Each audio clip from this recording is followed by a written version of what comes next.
Selamat mendengarkan podcast ini. Shalom saudaraku, salam sejahtera. Kebenaran hari ini berjudul Perspektif Kekekalan.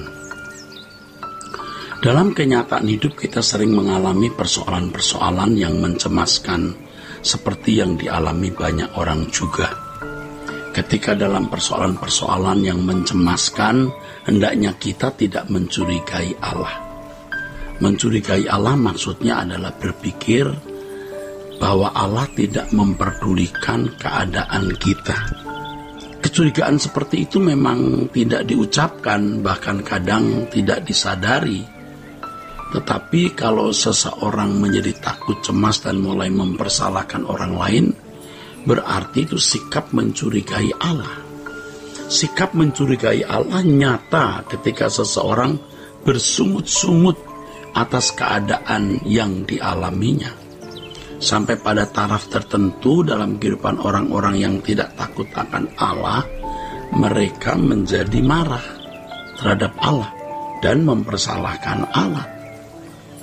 Sebagai unjuk perasaan maksudnya, mereka tidak mau ke gereja lagi, ya.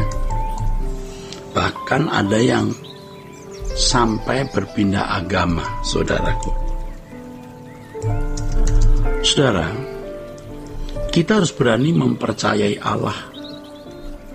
Ya, kita harus berani mempercayai Allah, bukan saja bahwa Dia adalah Allah yang baik. Allah bukan saja sangat berkuasa, juga bukan saja mempercayai bahwa Allah adalah Allah yang berkuasa, tapi juga mempercayai bahwa Allah adalah pribadi, saudara. Allah adalah pribadi yang maha bijaksana dan cerdas. Ini mestinya. Jadi bukan hanya mengakui Allah itu Allah yang baik.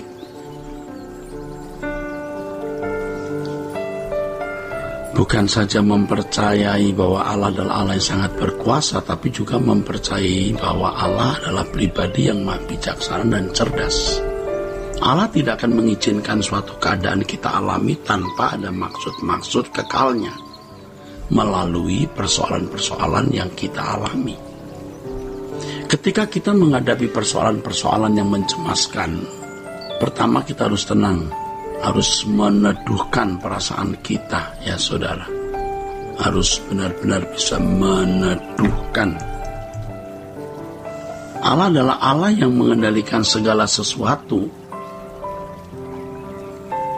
Ya. Juga Allah mengendalikan dan mengontrol kehidupan kita dengan sempurna. Itu berarti tidak ada sesuatu yang terjadi secara kebetulan di dalam hidup ini.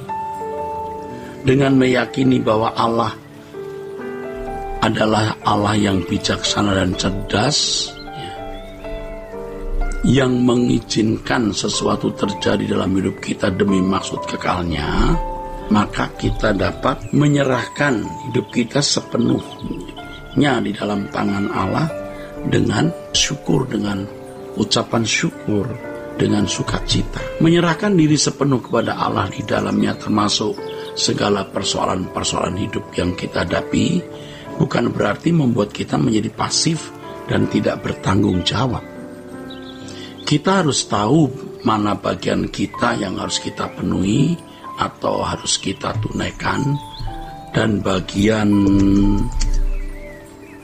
Allah yang memang hanya Allah saja yang bisa mengerjakannya karena di luar kemampuan kita. Kalau kita sudah memenuhi bagian kita, kita menunggu dengan percaya waktu dan jadwal Allah. Allah bertindak. Waktu dan jadwal Allah bertindak. Dalam hal ini kita tidak boleh mengatur Allah seakan-akan kita lebih bijaksana dan lebih cerdas dibanding Allah. Dalam hal ini kita juga tidak boleh mengatur Allah seakan-akan kita lebih bijaksana lebih cerdas begitu, ya, itu sikap kurang ajar loh. Kita harus belajar menanti dengan tenang pertolongan dari Allah. Allah memiliki jadwal yang tepat. Allah tidak pernah buru-buru, tidak pernah terburu-buru, tapi ia juga tidak pernah terlambat, saudara. Waktu Tuhan adalah waktu yang terbaik untuk berkat kekekalan bagi kita. Ya.